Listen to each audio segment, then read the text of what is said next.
welcome into the latest edition of ESPN FC. Kay Murray here in the studio, joined by Ali Moreno and Stevie Nicol as well. And we continue with our focus on the Champions League final, which we are now just one day away from. And today, the big topic is Sadio Mane's future. Yesterday, Mohamed Salah.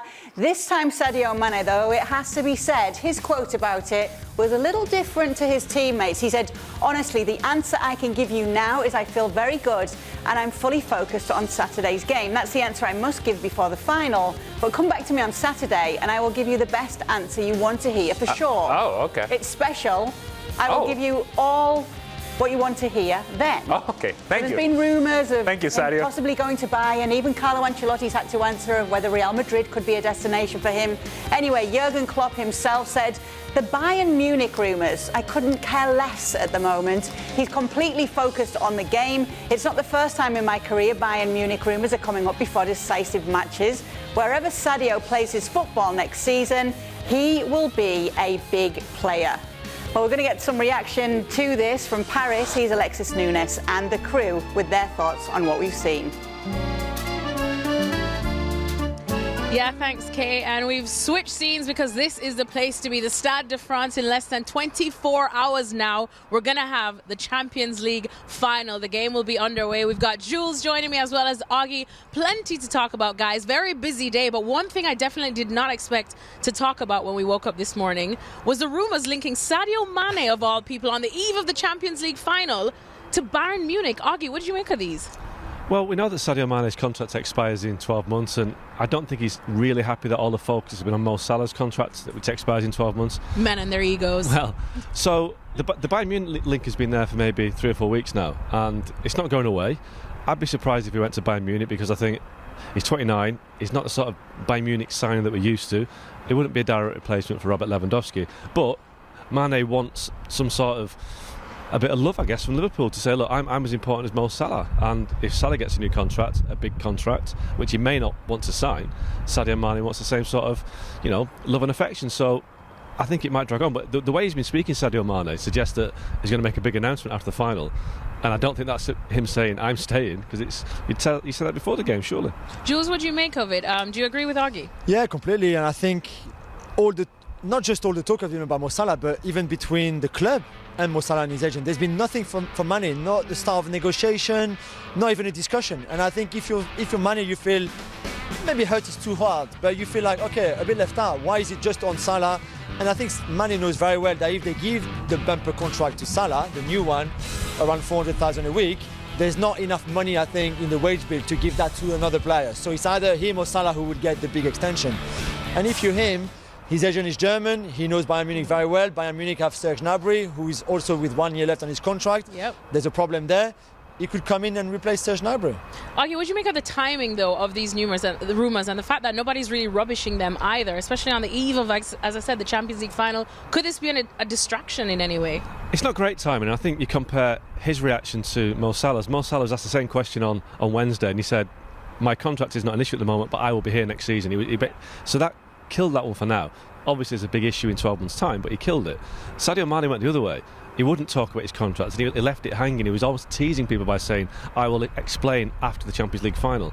Now, if he was going to stay, surely he'd say, look, I'm staying, guys, don't worry about it, we'll get the game out of the way. But he said, I'll tell you after the final, which suggests to me that he wants to go. Jules, you feeling that vibe too? Yeah, and I can understand. He's had a great season. He feels a bit left out. Maybe it's the right time for him to go, and maybe it's the right time for Liverpool to get a bit of money for him. I don't know how much with 1 year left on his contract, getting soon 30 as well, but they will get some money.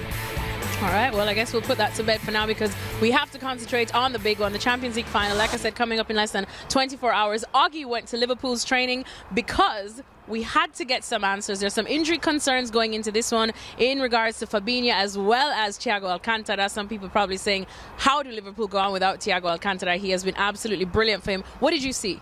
Well, Thiago trained, Fabinho trained, and Virgil van Dijk trained. Virgil van Dijk hasn't played for, I think, 2 weeks as well. It wasn't the most intense training session, but they looked fine. There was no issue. There was no sprinting session anyway, but they looked fine. They looked like they were engaged. One thing I did notice when Real Madrid trained later on, theirs was much more intense, much more like small-sided games, much more pressing, much more attacking. So maybe there's something in that. Maybe Klopp wanted to keep it back a little bit, but Thiago looked fine and Fabinho looked fine too. So how do you see them lining up? Do you start both of them then? I think they will start both. I think it'll be a midfield of Henderson, Thiago and Fabinho. And if Thiago can't make it, maybe Naby Keita. But I do think Klopp wants Thiago to start. He needs Thiago to start. Liverpool need to keep the ball. And without Thiago, they can't keep the ball and move the ball as well as they need to, because obviously Luka Modric and Toni Kroos can do to them what Thiago can do to Real Madrid. Jules, do you agree? Because I know you're not the biggest fan of Henderson starting there. So what do you think? Not for me. I would have Naby Keita ahead of Henderson. Maybe Oggy's right. Maybe Klopp will go with Henderson because of the experience. Of course, he was there when he played the key part when they won it, and because of the legs and the energy that he brings. I think in a game like this, against this kind of Real Madrid team, you need more than just that. And that's why I think Keita, even with his ability to counter-press, would be very, very interesting in a game like this, especially if Thiago is not fully fit and Keita can take off a little bit of the pressure with the ball that Thiago will have, because Liverpool will rely a lot on him. All right, well, we wanted to send Jules to Real Madrid's training, but he was too busy being a VIP at Roland Garros, so he didn't get to go. Thankfully, Oggy did. But Jules, how do you see Real Madrid lining up? And I suppose the main question is who gets the privilege to play up front with Vinny Jr. and Karim the Dream. I know you love to call him that. Karim the Dream. I think it would be Valverde. Yeah. There's no reason for Carlo Ancelotti to change anything, in the sense that the teams that played with Valverde before worked well. Then you can bring on Rodrigo, you can bring on Camavinga, no problem. But you will start with Kroos, Casemiro and Modric, with Benzema, Vinicius and Valverde, who gives you something different, because when you don't have the ball, it's almost a 4-4-2, and it comes a bit deeper in midfield. The back four, there was question mark over Alaba. He trained very, very nicely. He had no problems at all in the little 10v10, that 11v11 that they did. So Alaba will be there with Militao, Carvajal and Mendy. Oggy, is that what you see? I think so. I think Real, Ancelotti just trusts the players who deliver for him, doesn't he? And he's not a guy that will make a lot of changes. This isn't a Pep Guardiola situation where Ancelotti will go to bed tonight overthinking. Carlo will be very calm. He'll have picked his team days ago and just trust his guys. That's what he does. He trusts his players to deliver. And I think Carlo said, you're the guys that got us here. Do it again. The Mr. Carletto, ever the calm head, isn't he? All right, well, before we get you guys' predictions, Jules, who do the people of Paris want to see win this one? I know they've recently had a too close for comfort relationship with Real Madrid, but that obviously ended up in PSG's favour. But who would they want to see win this? I think it's still Real Madrid because of Karim Benzema, of course, even if at times he had a difficult relationship with the French public. Yeah. Now they kind of have reconnected since he joined back the national team. And also there's Ferland Mendy, who grew up a few kilometres behind the stadium here, who at some point didn't think he would have a career in football because of a really bad injury. For him to have made it the way he did and to be here tomorrow with all his family, I think he's got 25 or 26 tickets or something crazy. Everybody will come from the Mendy camp. It's quite special. So I think, as much as they like Liverpool as well in Paris, I think Real Madrid will slightly have the edge. All right, Oggy, prediction. I think that this game boils down to who wins the battle between Trent Alexander-Arnold and Vinicius Jr. Because we know that Trent is very good going forward, but he can leave a lot of gaps at the back. With Vinicius, I think, we saw what he did against Man City and Kyle Walker. I think he is the big weapon for Real Madrid. So it boils down to that, and I think that Real will just shade this one. They have been just getting by in some really tight matches so far this season. Jules, do they get your nod as well? Yeah, I think so. I said 1-1 at the end, and we'll have a bit of extra time, and then Karim the Dream. I was going to say, Jules just wants to go to the after party with Karim oh the Dream. My God, bring on the party after the win. Bring on the party. We hope we get an invite to that party too, Kay, because these two now are going for Real Madrid to win the Champions League final in less than 24 hours. Back to you guys. And not too many have been, actually, Alexis. A few things to unpack there, but we will start with the talk about Sadio Mane and what he said, or not said, shall we say, about his future. I thought it was interesting that he said it's special in that quote. Very, very interesting. Now, yesterday, Stevie, you were happy with how Mo Salah handled the situation of the rumours about his future. What's your take on how Mane has? My take on it is that I'm happy with the way he spoke. Does that make sense to you? What are you happy about? Well, because, all the questions are, is this going to affect him right now before a big cup final? That's what everybody's saying. He's not said yes, he's not said no. He said it's going to be a bit special. But his whole demeanour, regardless of whether it is yes or no, is relaxed. He's got a smile on his face, so he doesn't look stressed. Is he toying with them? Not at all. I think he knows what he's doing. He's not telling us. He's probably been told by Klopp, look, just, you know, it's all about the boys, it's all about the team. Let's just wait till we're finished. And then whatever you're going to do, then let everybody know. But let's just concentrate on the game.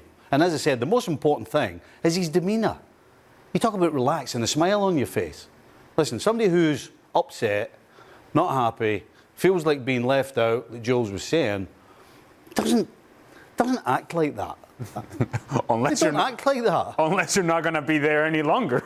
It felt a bit ominous, the quote. I didn't know what to make of it. But what I'm saying, from my point of view, the key is that it doesn't look like it's going to make any difference to him tomorrow in the game. Correct. All right, so that's the key. Okay, so if it's not going to make any difference, but what did you read into the quote that he gave? Well, I just think it was a wasted opportunity for him, if indeed he was going to stay at Liverpool, to say, hey, stop the rumors, stop the conversation. I'm staying at Liverpool. Hey, nothing to see here, nothing to talk about, and then we're not having this conversation. Which then tells me, by extension, as a byproduct of that, that he's not going to be in Liverpool, that he is very much at peace with that decision, and to your point, very relaxed about it, will not affect his performance, but he's essentially saying, it's been great at Liverpool, we're going to close it in a great manner, we're going to win this thing, and then after that, see you guys later. If that's the case, then I don't think Liverpool fans would be all that concerned about his quality of performance and how it affects Liverpool, because he may or may not be distracted. I don't think he's distracted at all, but I do read into it between the lines in him saying, yeah, this has been great, but I'm not going to be here for much longer. So if it doesn't affect him specifically, how does it affect the dressing room? Doesn't. Doesn't. Everybody's concentrating on the game. They don't care. You know, players are very selfish at the end of the day. You know, when something like this comes up, all the players are not coming in every day going, oh, what's he going to do? Do you think he's going to sign? Oh, how much is he going to get? What do you think he's going to get? What do you think he's going to ask for? And you're certainly not going to the player and go, hey, Sadio, what are you going to do? Right. I won't tell anybody. Okay. Right, just tell me, but I won't tell anybody else. I won't. Okay.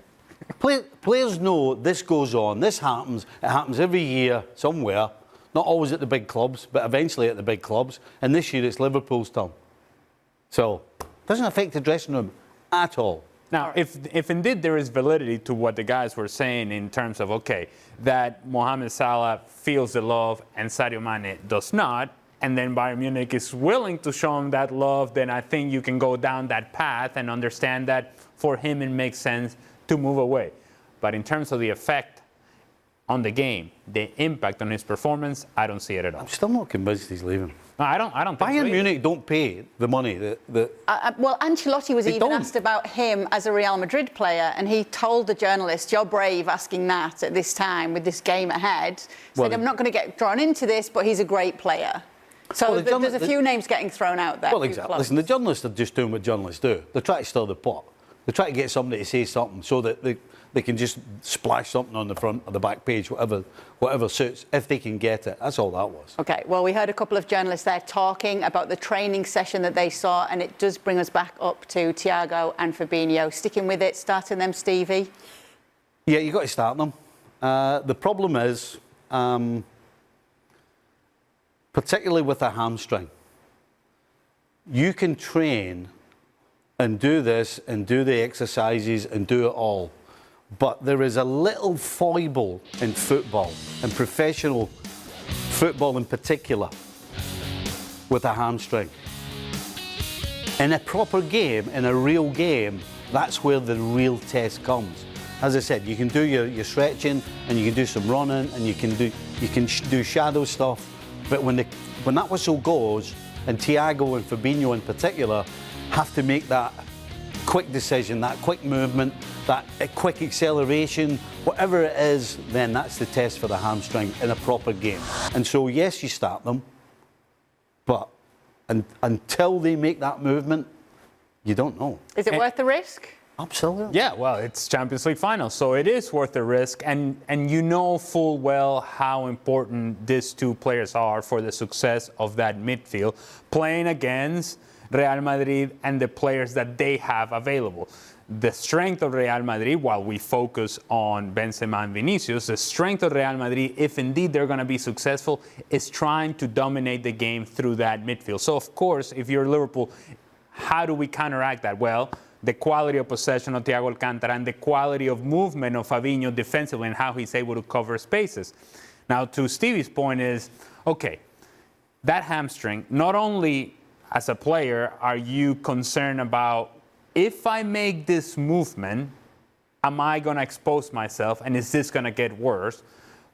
You have that in the back of your mind, and yet you're having to perform at a high level because of the circumstances, because of the platform that you are going to be exposed.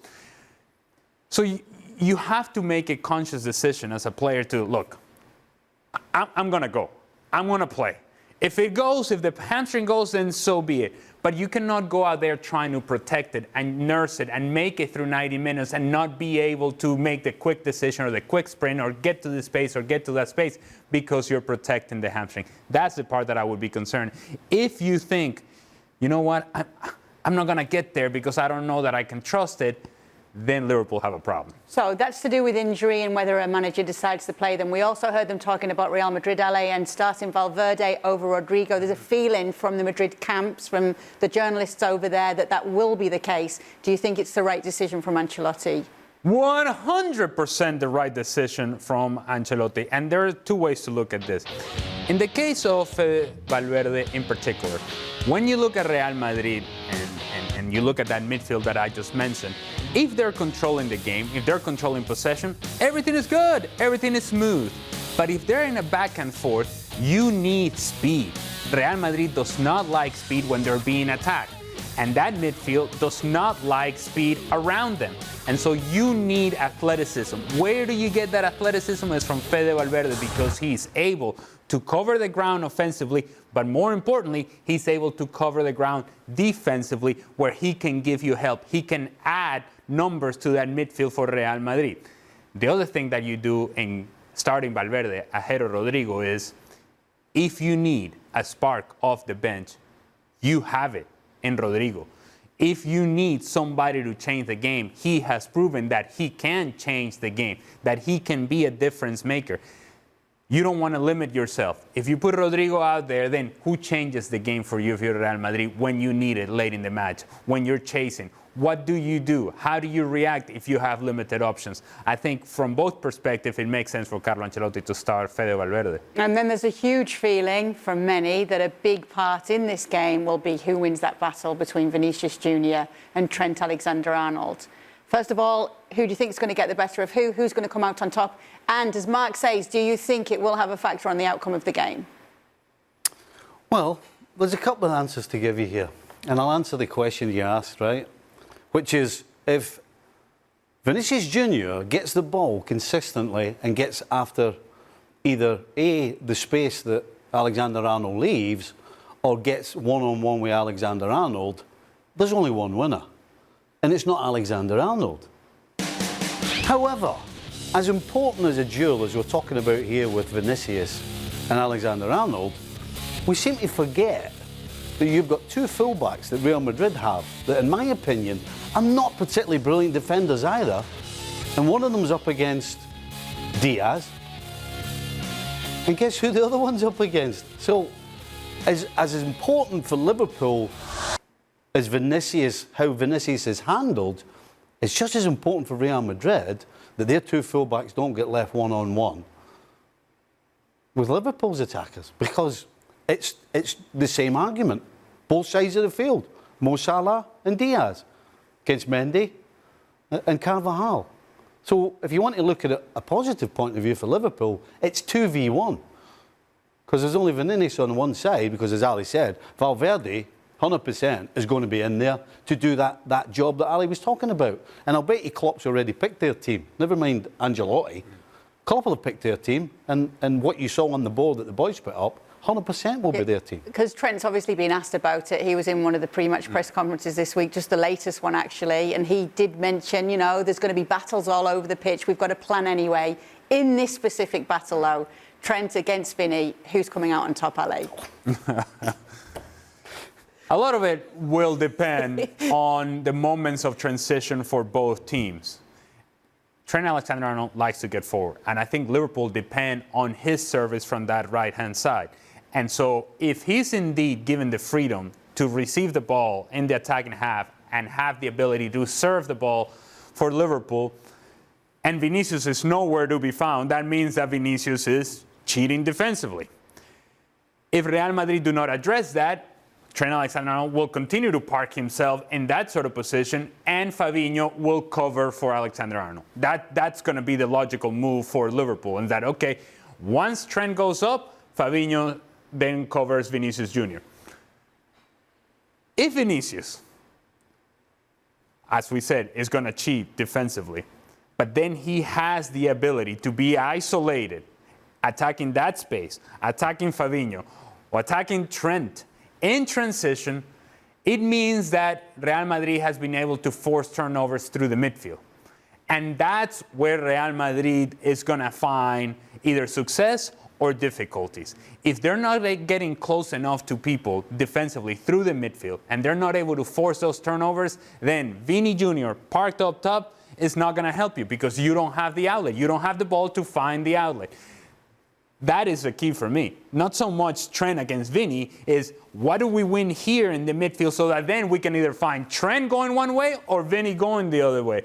If you force Trent Alexander-Arnold back, now Liverpool, I think, lose an outlet down the right-hand side, and that's beneficial for Real Madrid. I understand that we want to make this 1v1, but 1v1 only becomes important if you're able to control the possession of the ball and force turnover in the right areas. Just out of interest, as a defender, how are you trying to defend against Vinny? Well, you bring him inside to where all the traffic is.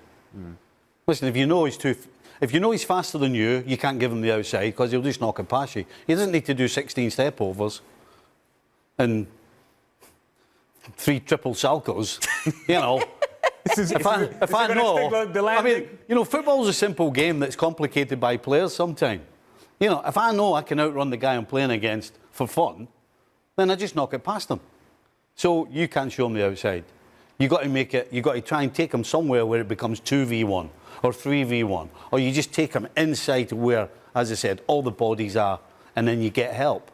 But at some point, Trent is going to have to show some toughness defensively. I know it's not natural to him, but he's going to have to show some toughness defensively because the one thing that we know about Vinicius Jr. is that he's going to keep coming at you. He may do the triple salchow, he may do the 10 step overs, and he may lose it 10 times, but then there's going to be an 11th time where he's going to try it again. He's going to keep coming, he's going to keep putting pressure on you. And if Trent is not up for it, then I think Real Madrid have an advantage. The key is what Ali said about Fabinho. Because do you think for 1 second that Klopp and his staff, and everybody, by the way, and anybody watching the game knows that Trent Alexander, one-on-one defending, it's not his game. But you know what? They understand that what they get from him going the other way, they're happy to take that on. They're happy to say to themselves, right, because of what we get for this guy going forward, we'll accept what his deficiencies are, and with Fabinho, we will try and help him and help the team by getting him over there to block whoever's against him. It's just a fact. They know it. We all know it. But you've just got to try and counter it. And that's where the hamstring comes in for Fabinho. Be correct. You know, the one word I didn't use earlier when we were talking about it is stress. The stress you get in a proper game is completely different to when you're training and running, because the stress level isn't there. So when that whistle goes, that's when the stress level just takes off. Yeah, lots of key battles and more talk about them on the latest Gab and Jules podcast. Make sure to go and download that wherever you do get your podcasts. Robbo's involved too. Oh, okay. All right. Excellent. Let's continue our chat on the Champions League final between Liverpool and Real Madrid tomorrow. We'll send it back out to Paris and Alexis Nunes. Thanks, Keo. We swapped the boys out, and now we've got 2 other strapping gentlemen, Gab Marcotti and Stuart Robson. They're back. Gab, have to pick your brain on the Sadio Mane to Bayern Munich rumours and just the timing of it, because as Augie mentioned, these rumours have been floating about lightly for the last couple of weeks, but now they seem to be getting some traction. Thoughts on the timing of it and if it could actually happen? I don't think this is linked to the Champions League final, to be honest. I think this is simply, I think Jules touched upon this earlier, this is a situation where Sadio Mane, he's got a year left on his contract. just like Mohamed Salah. He may or may not be the priority out of the two. Bayern Munich have a Lewandowski situation, of course, also a year left on his contract. And more importantly, I think Serge Gnabry, also a year left on his contract, and they do want to extend him. So throw in the fact that he has a German agent, he speaks German from his time in Austria, and inevitably I think these stories are going to come out. Whether it comes to fruition, I don't know, because Bayern certainly have indicated that they would prioritize younger targets. Robert, what do you think of it? And could this be at all any of a distraction going into this Champions League final? I don't think it's a distraction. Certainly not for the other players, the other Liverpool players. And I think Gab's right, Jules is right. I don't think it's anything to do with the Champions League. He's just not particularly happy at the moment that he hasn't been offered, there hasn't been any sort of negotiations. I don't think it's going to be any distraction for the players whatsoever. Or Mane. I'm sure he'll have a decent game again.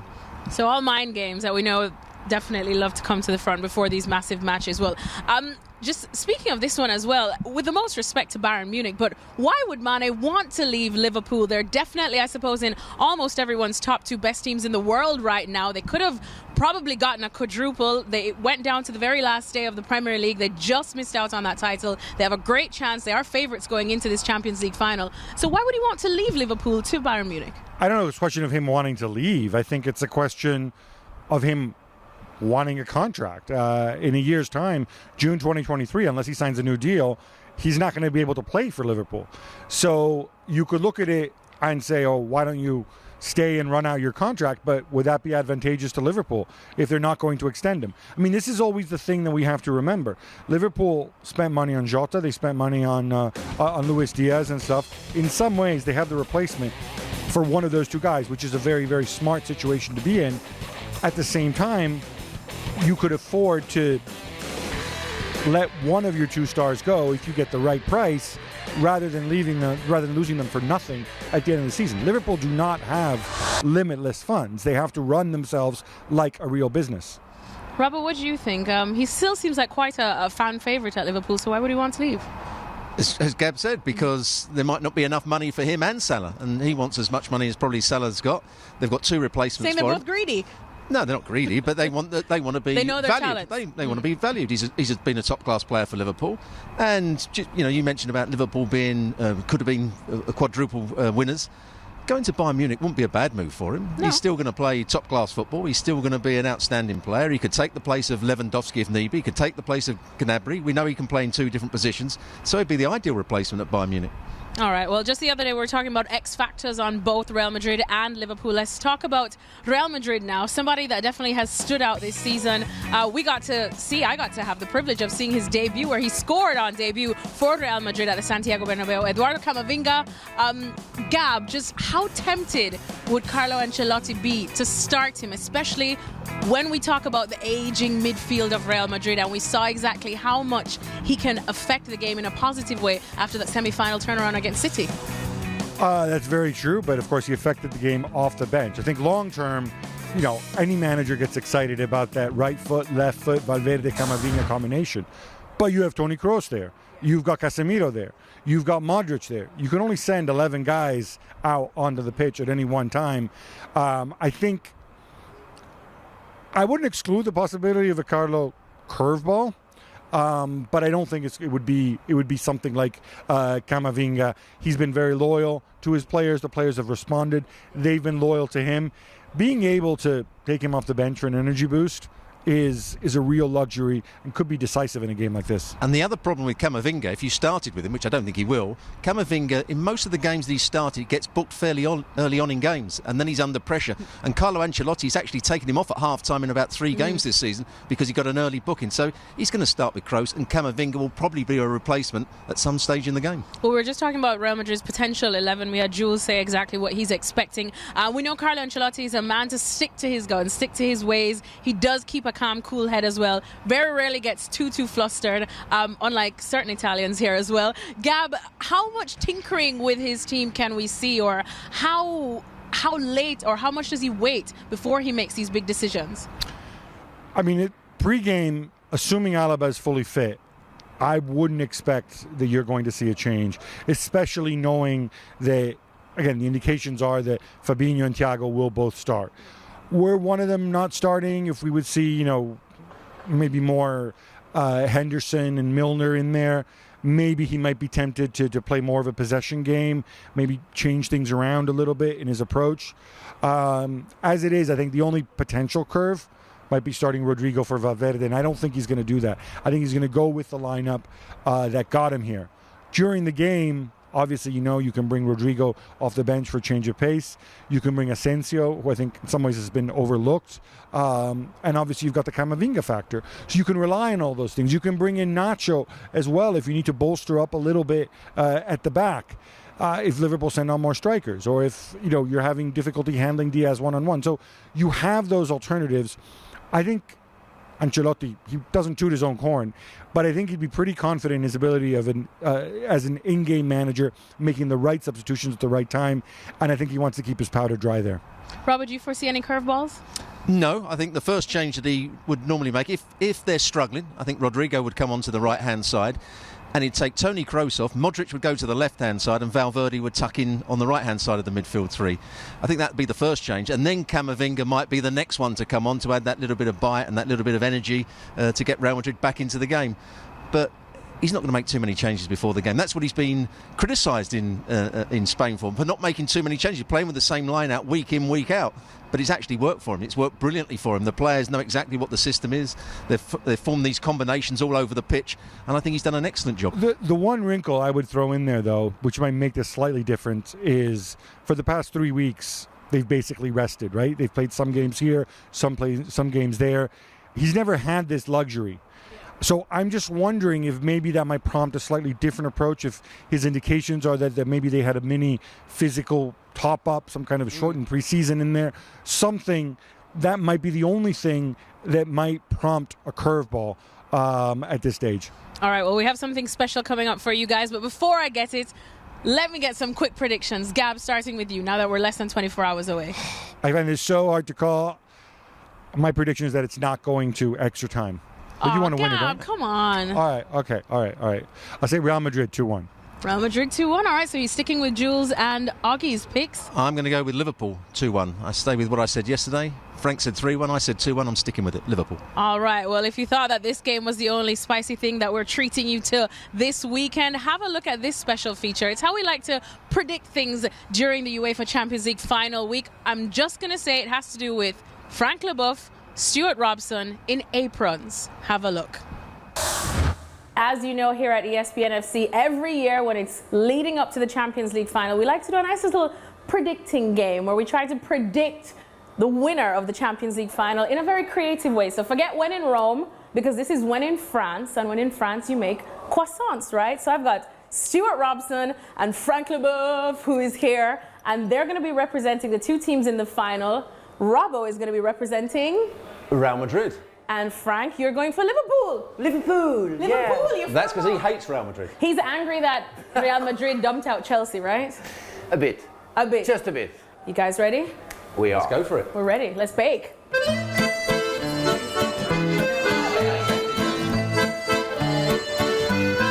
I think you need to be a bit more aggressive. That was his weakness. Come on, Robbo, be aggressive. Be aggressive enough. Delphine, am I good? Yes, very nice. Don't forget I'm French.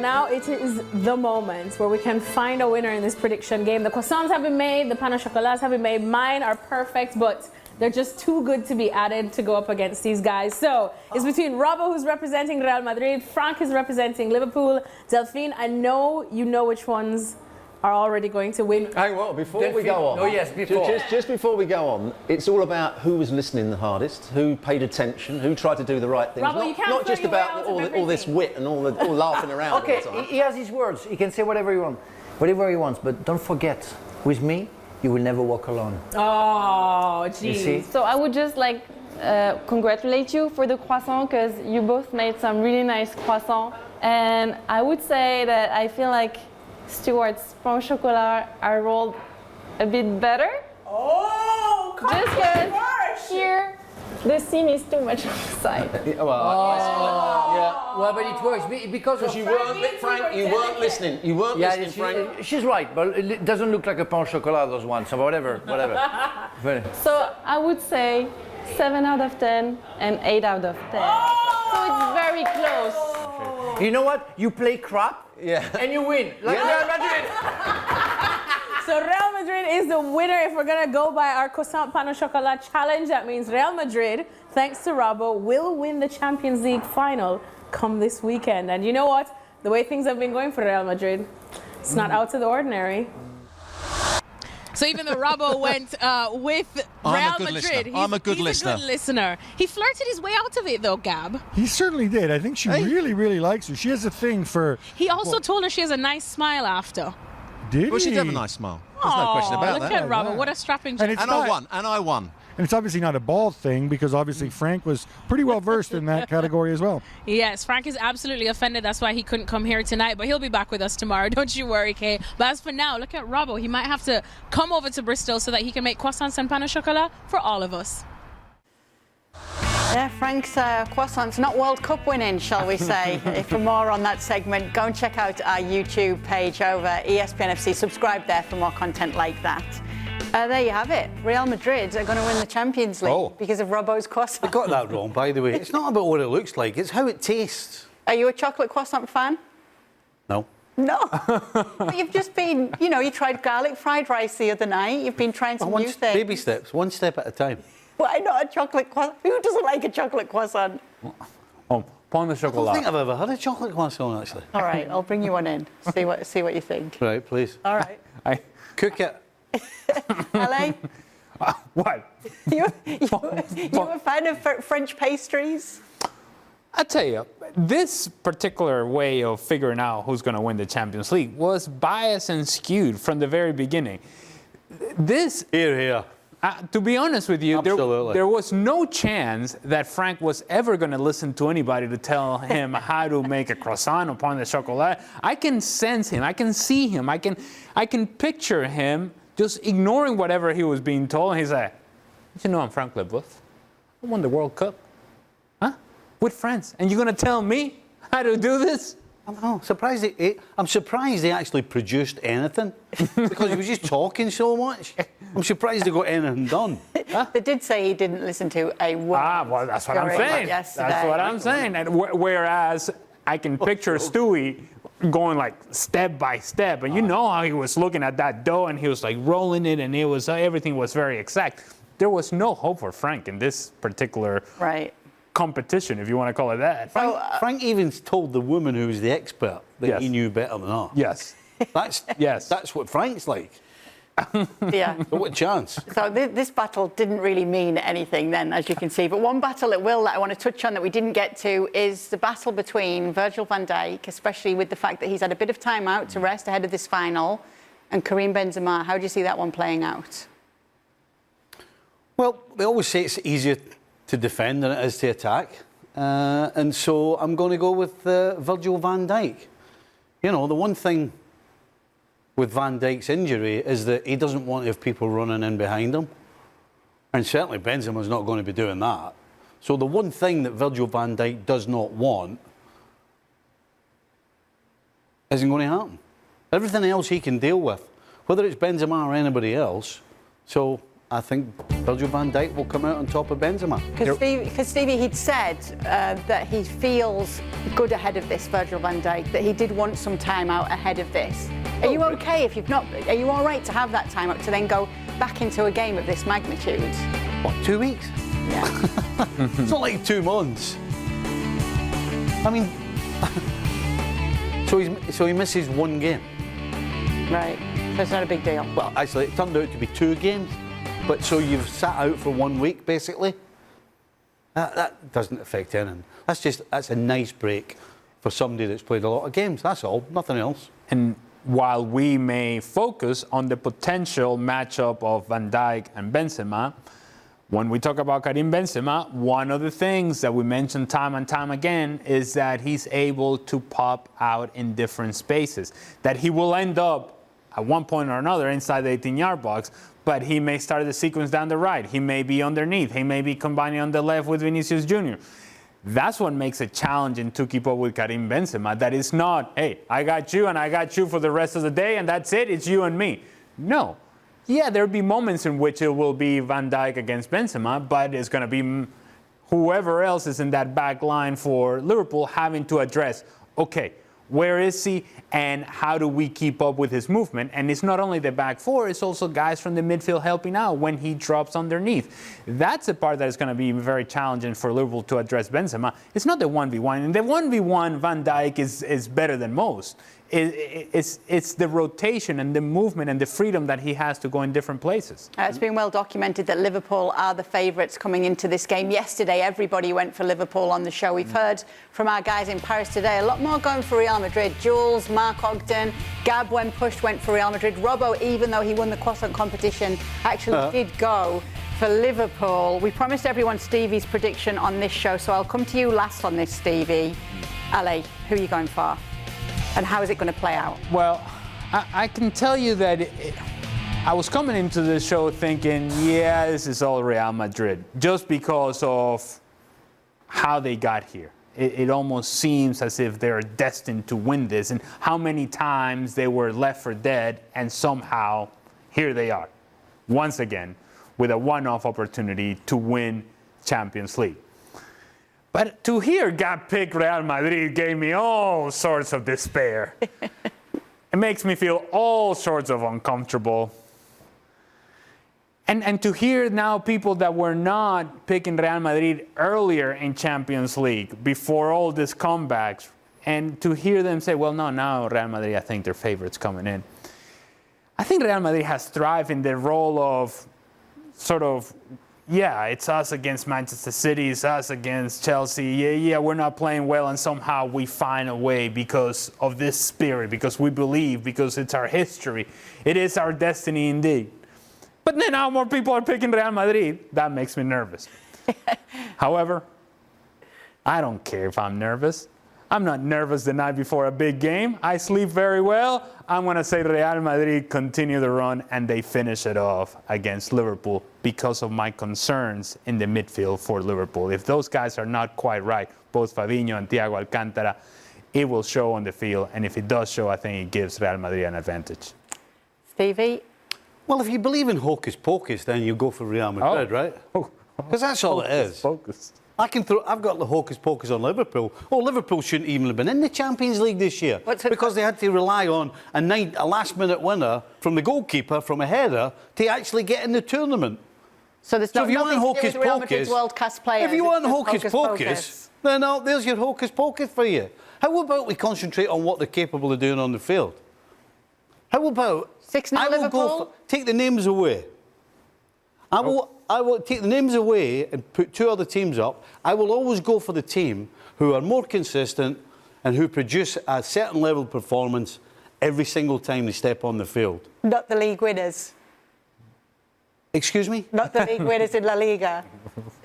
Well, see, you try to be clever now. If you want to stick to facts, we're talking about a level of performance. Well, how many times have you watched this show and Ali sat there going, well, you know what, they haven't played well. Yeah. They didn't play well. They didn't do this. They didn't do that.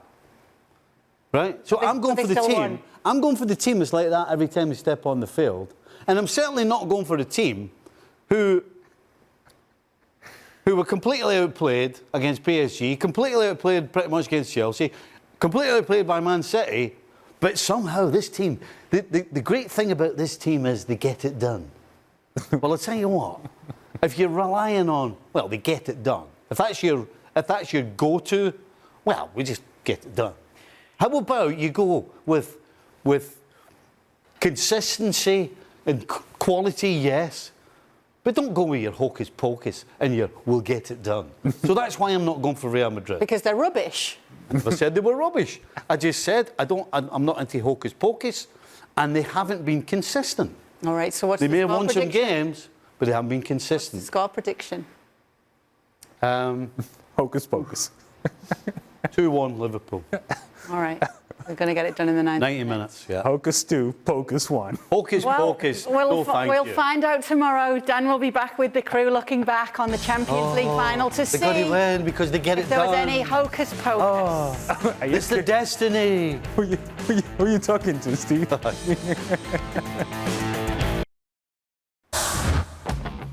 Rio Ferdinand was recently asked his top 5 centre-backs in Premier League history. He put himself first, followed by Nemanja Vidic, Virgil van Dijk, Jaap Stam, and in 5th place, John Terry. Now, I might add that John Terry had nothing to do with this broadcast where Rio picked his top 5, but did hit back anyway with a bit of a Twitter spat, and on his Instagram page put up some stats and said opinions are great, but stats don't lie, backing up the numbers to say perhaps he should have been higher on that list. Rio Ferdinand said the moment one has to start pushing their own records and stats, it's really time to start addressing the fragile ego. You're lucky I even put you in the top 5 after the racism case with my brother, so be thankful you made it. Now, John Terry was found not guilty of that case in July of 2012. John Terry returned this spat. A fragile ego is putting yourself at number 1, Rio Ferdinand. Thanks for putting me in your top 5. Is this a case of ex-players with a little too much time on their hands, do you think, Ale? That's a question I would ask. Do they have nothing better to do? This is as petty as it could possibly be from 2 guys who have no reason to be defending their careers. They've been outstanding. They've had great careers, great success, individually and with their teams, and yet somehow they are thrown off by a list as to who should be number 1, who should be number 5, why am I not number 3? Who cares? Who cares? If you're John Terry, you know what you did with your career. Do you need to be validated by Rio Ferdinand? And if you're Rio Ferdinand, why get in a back and forth? If you're comfortable with your choices, why get in a back and forth? This is childish. This is high school all over again. This is nonsense. Stevie? Well, the problem is, Ali, you're coming from a very rational, sensible point of view. That's sorry. Which, if you're in the situation that the 2 of these guys are in regarding their relationship, then you're not going to be rational. You're not going to be sensible and smart. And so whenever something like this comes up, you're going to end up having a dig. And that's all it is. And they're both wrong. Rio's actually wrong for putting himself in it, right? Mm-hmm. For putting himself in it at all? Yes. You don't... When somebody asks you to do something like this, you always say, OK, I'll do it, but I'm not putting myself in it. Might have had a bit of a giggle with that, though, as well. I don't think. All right. Apparently, John Terry did not have a giggle. No, I don't think so. And Terry's wrong for responding.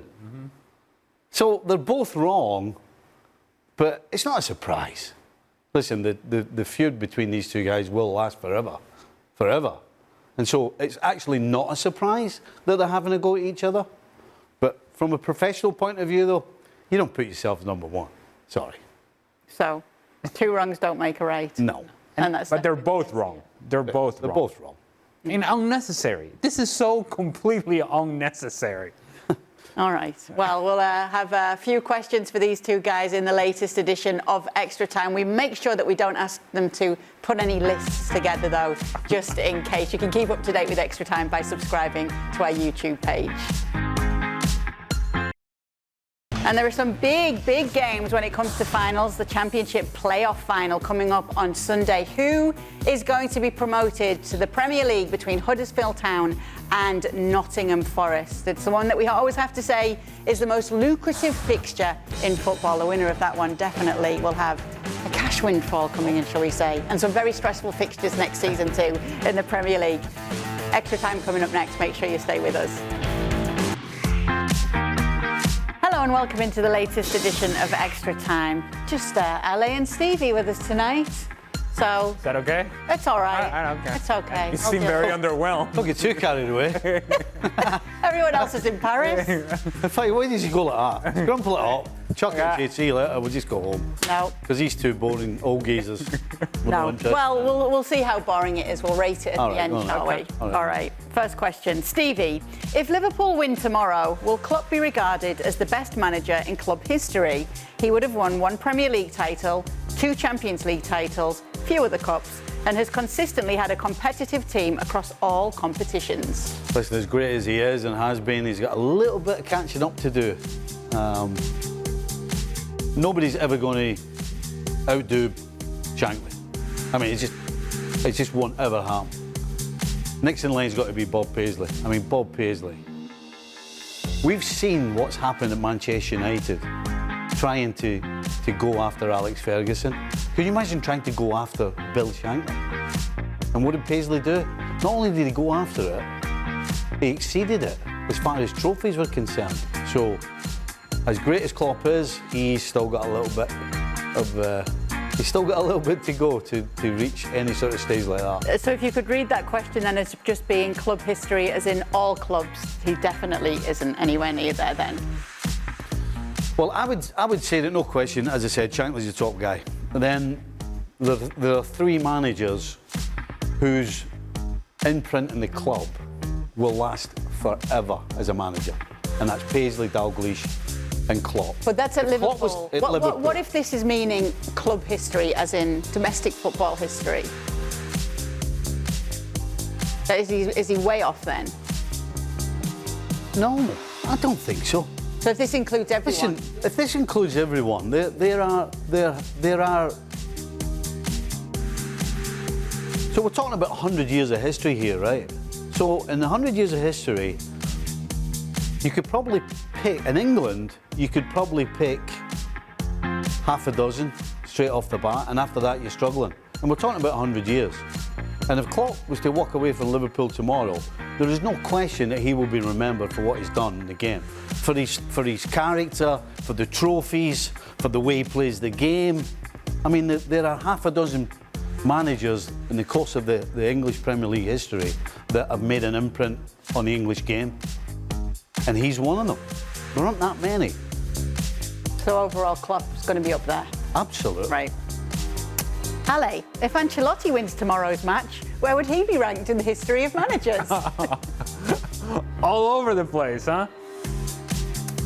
The success of Carlo Ancelotti cannot be disputed, cannot be argued. The longevity of Carlo Ancelotti and the fact that he has managed in really, really tough environments. And yet he seems to thrive in these tough environments. Now, he is a completely different personality than Jurgen Klopp, at least from what we see from the outside looking in. But what you have in common from both of these managers, however they go about it, is the evidence on the field that the players react to them, that the players produce for them. And that, I think, is the best definition of a manager, and what I think should be highlighted for a successful manager. Do the players out on the field, in moments of stress, moments of pressure, perform and execute in a manner that allows their teams to win and win consistently? Carlo Ancelotti's teams have done that for years. I'll tell you what, you can say, it makes no difference to Ancelotti's status. Nope. If he wins tomorrow or not. Because what he's done, he's not going to top it. So tomorrow's game doesn't matter. And part of what we've seen from Ancelotti this season is that he is at peace with who he is as a manager. There are a bunch of guys out there that are always sort of trying to prove themselves and trying to be smarter than the next guy, and they have to make a show of a press conference and what have you. Carlo Ancelotti is who he is, whether you like him or not, and he is going to carry himself in the manner that he wants to, because he has earned that right. There's nothing apologetic about Carlo Ancelotti, and there's nothing stressful about Carlo Ancelotti, and I think the players gravitate to that this guy, he doesn't think that he's more important than the team, than any of us. He's one of us, he's our leader, and we want to play for him. What else can you say about a manager? Stevie, both Real Madrid and Liverpool players must be nervous tonight. What are some things you did before a big game? Oh. Would you end up staying up for most of the night? No, slept like a baby. Have you ever lost any sleep? No, not really. Not really. No, not unless the no, there's not. Listen, all of the players on these two sides have been through every single thing. You know, we've been talking all week. I've heard a lot all week about, you know, for Real Madrid, this is, you know, they're used to this. They've been here before. You know, the 113, blah blah blah. And all the players that are playing now know what it's about. But you can say the same thing for Liverpool. This is Liverpool's third appearance in 5 years with this team. So neither of these sides players are going to lose any sleep tonight whatsoever. They're going to do these things they've always done, night before a game, whatever it was. For me, it was eating bags of crisps, drinking cans of Coke, watching the telly till about midnight and then shutting it down.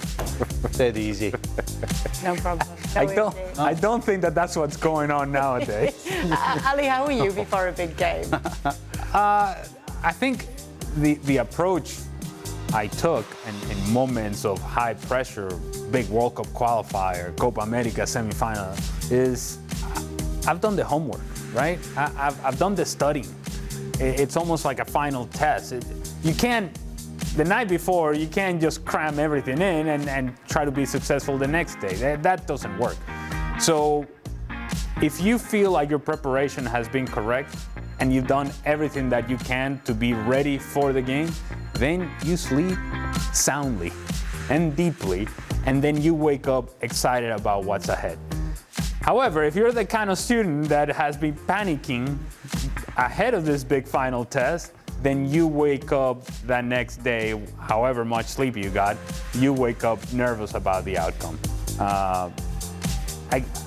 The one thing that I would say about players is that if there's anybody who can control what goes on the field, it's the players. So it's up to you. You know the tester? The tester is the sleep you have the afternoon of the game. That's the tester. If you don't sleep that afternoon, then you're probably not ready. Really? Well, not ready's not the right word, but you're probably still a little bit nervous and unsure. The guys that will just have their pre-match meal, get upstairs, get the light out, put their head on the pillow and go to sleep, they'll be fine. Because the guys were making a lot of they were really stunned to see Real Madrid training the other day. I know we heard them talking today about how it was more tactical and more intense, but they were saying, oh, you know, it was unbelievable to see them. They looked so relaxed. What's looking so relaxed in training? How do you determine a team's looking so relaxed? No. They were all stunned by it. I feel like every journalist talking about it. I mean, what do you expect them to do? I mean, you know...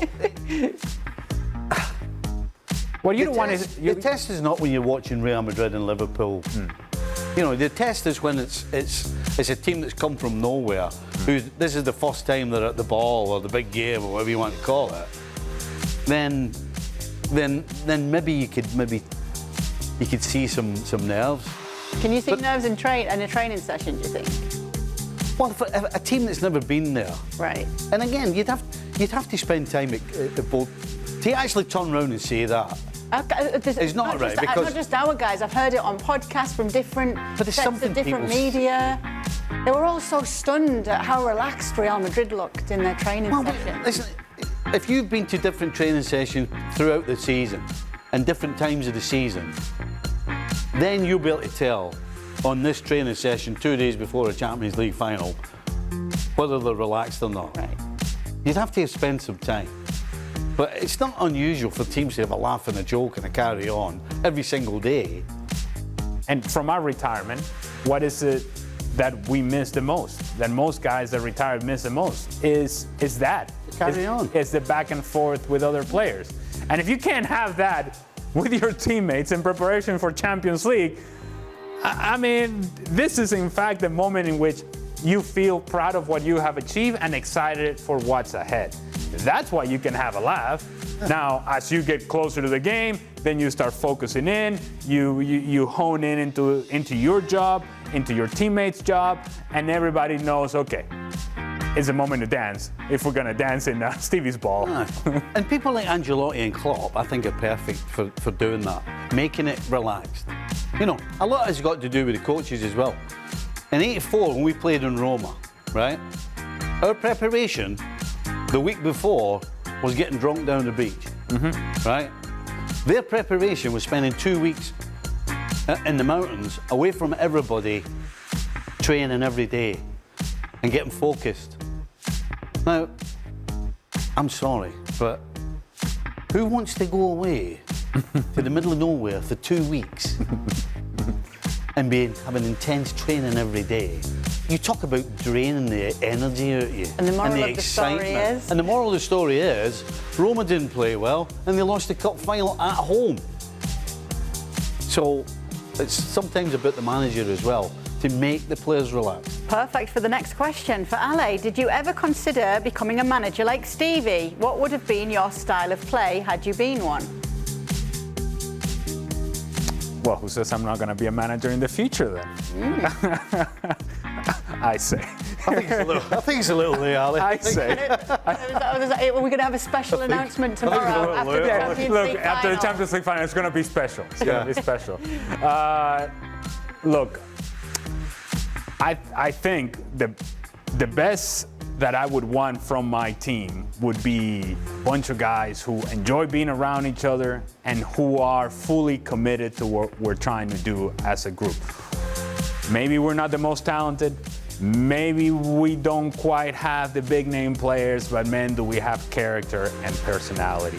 And that will get us through many big games. Now, we may not be able to compete with the best in the world, but at the very least, we're going to make it difficult for everybody that we play against.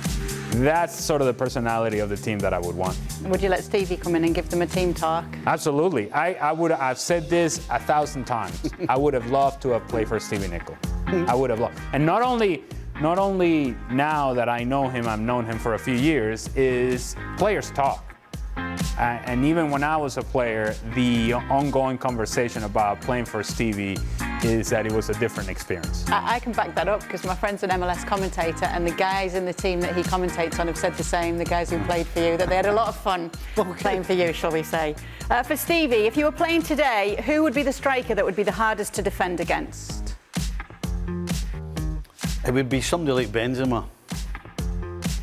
For all the reasons we've heard over the years, it's tough to pick him up. So, and I'm talking about playing as a centre-back now. As a centre-back, I would much prefer to have a Lukaku or somebody like that. I mean, even if you want to even go as far as a Haaland, because you know what he's going to do. You know what his game's about. Now, it just so happens that even though you know what he's going to do and what his game's about, you can't stop it because he's so good. But I would much rather face Haaland than I would face Benzema, because you never know where Benzema is. And so centre-backs love to know where their opposition is most of the time, and then half the job's done. But when you're constantly looking around for somebody and trying to figure out where they are, where they're going to be, that's a nightmare for any defender. Is it just your job in hand, or do you think, are you scared of being made to look silly by a player like that if you're a defender? No, you don't think about things like that. That's more for that's not. In professional football, that's not what you're thinking about. Right. You're not thinking about making you look stupid. You're thinking about letting yourself down, letting the team down. You want the result, all of those things, that's what you're thinking. You're not thinking about making you look stupid. Right. You just want to do your job well. And you just want to play against somebody who's going to make it a little easier for you. How would you have defended against Ale? Oh, well. Ali? Well, I just stayed away from him. Because even Ali couldn't fall down with nobody around him. Right? That is fair. But I would have gotten close to you. Oh, yeah. I'd have been running away. And he'd be like, no, chasing after where are you me. going? He'd be behind me. Come here. Quick, touch me so I can go down. Where are you going? No, I don't want to go to goal. Last question. Ale's favourite Star Wars movie? Wow. The original one, Star Wars: A New Hope.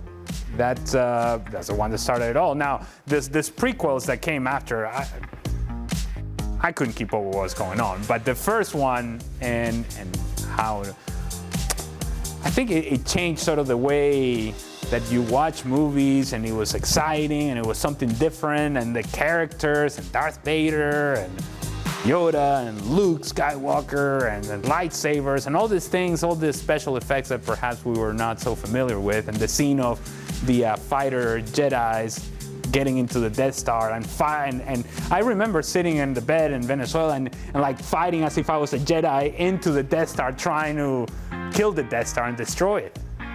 Yeah. We loved Star Wars as kids. What? Yeah, in our household. Yeah. And on Rubbish. Disney Plus, there's some more Star Wars stuff coming up, so make sure you check that out. Anyway, thanks so much for sending in your tweets. They'll be back tomorrow to look back on the big one, the Champions League final. Make sure you join them then.